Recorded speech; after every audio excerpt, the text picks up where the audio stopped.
Hi, my name is Amy Browning, and today I'll be talking about my summer research project titled Understanding Cyberattack Usage by Authoritarian Regimes, a qualitative analysis of state-sponsored cyberattacks using regime classification and political institution modeling. With 1 year since the Russian invasion of Ukraine, the study of factors influencing the actions of individual regimes is extremely relevant to today's current geopolitical climate.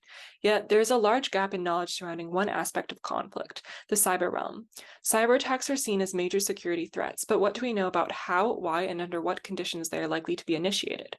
Knowledge of regime proclivity towards conflict is largely limited to conventional warfare, not cyber. The first study on how democracy impacts state-sponsored cyber attacks was published last year, and many questions remain unaddressed. My project aims to answer one of those questions: how political institutions in authoritarian regimes affect the severity and type of cyber attacks they employ.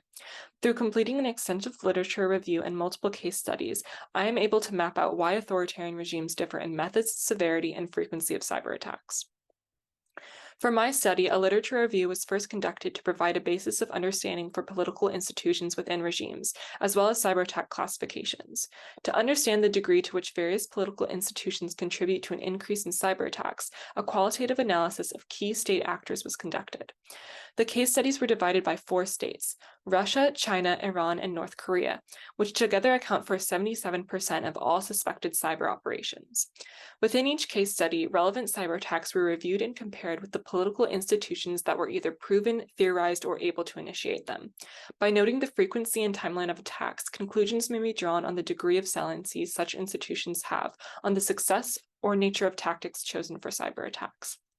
This study relies on internationally verified reports of cyber threats via state media, as well as non-governmental organization reporting, and the main database this research draws upon is the Cyber Operations Tracker, created and managed by the Council on Foreign Relations. In order to narrow the parameters of this study, I limited the scope of the case studies. The control of the CCP under Xi Jinping, institutional effectiveness under the increasingly personalist Putin regime in Russia, theocratic power structure in Iran, and the personalist rule of Kim Jong-un in North Korea offered unique learning opportunities.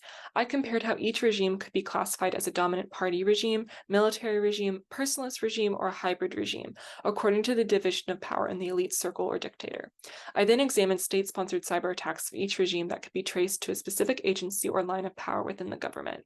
The cyber attacks I mainly looked at included instances of disinformation and information control, like US election interference via Iranian social media bots, malware such as the effects of the Stuxnet attack on cyber attack forums, and digital surveillance or espionage, such as Chinese hacking of the Kenyan government to gain knowledge on the state's debt repayment capabilities related to the Belt and Road Initiative.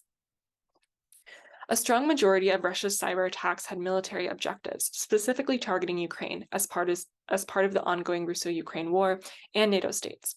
As Russia is increasingly personalist, Putin could be making these militaristic cyber decisions not only as part of the war effort, but to show strength to his inner circle of elites to maintain legitimacy and project an image of strength and control over the military. The Kremlin is able to sway its neighbors away from NATO or target their involvement because the regime is institutionalized with a multitude of facets in the military bureaucracy, providing the means to carry out complex cyber attacks.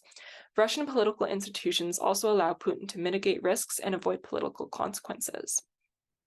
China's Xi Jinping is still more controlled by the dominant party, and therefore Xi has arguably less control than Putin, making Chinese cyber attacks more diverse in their targeted sectors and contain less top-down direction.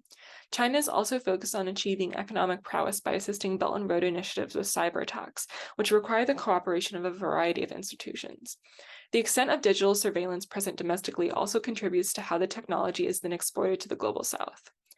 Iran is unique as a clerical authoritarian regime and the first known target of cyber warfare.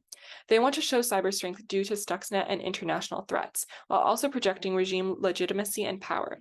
Yet the regime's cyber attacks are comparatively tame to other large cyber players, perhaps due to the delicate balance of power elites must manage, hindering risky personal directives or initiatives in cyberspace. As the most personalist out of all of the regimes studied, North Korea sponsors the most diverse and unpredictable cyber attacks. These attacks span economic, political, and military interests in an effort to make up for lost state legitimacy, international threats, and prior delivered consequences such as sanctions. Kim Jong-un can also maintain legitimacy through managing the cyber actions related to military objectives, such as funding the missile or nuclear programs. Cyber attacks can also be used for more personal reasons, such as preserving the reputation of Kim Jong-un, as seen with the Sony Entertainment cyber attack in 2014. The impact of elite structure, degree of personalism present in regimes, party competition, and connection of intelligence agencies to the bureaucratic system and state-sponsored cyber groups are all relevant in this study. The more personalist a regime, the higher the severity of the cyber attack likely is, as well as unpredictable due to personal interests. Regimes that are more institutionalized are also likely to have more uniform cyber attacks. Additionally, when elite power-sharing structures are not well defined, it is likely cyber attacks will be pacified. Cyber attacks can also be a means to increase legitimacy or power for the leader of an authoritarian regime. This work is crucial for understanding best security practices and future forms of cyber threat deterrence. If states are able to anticipate cyber attack forms by examining the security of the state leader and institutional tools available to support the regime, appropriate responses could be improved. Future research may be able to link timelines of regime autocratization or democratization to cyber attack strategy changes, given more precise tracking tools. And with that, thank you so much for listening to my presentation. Bye.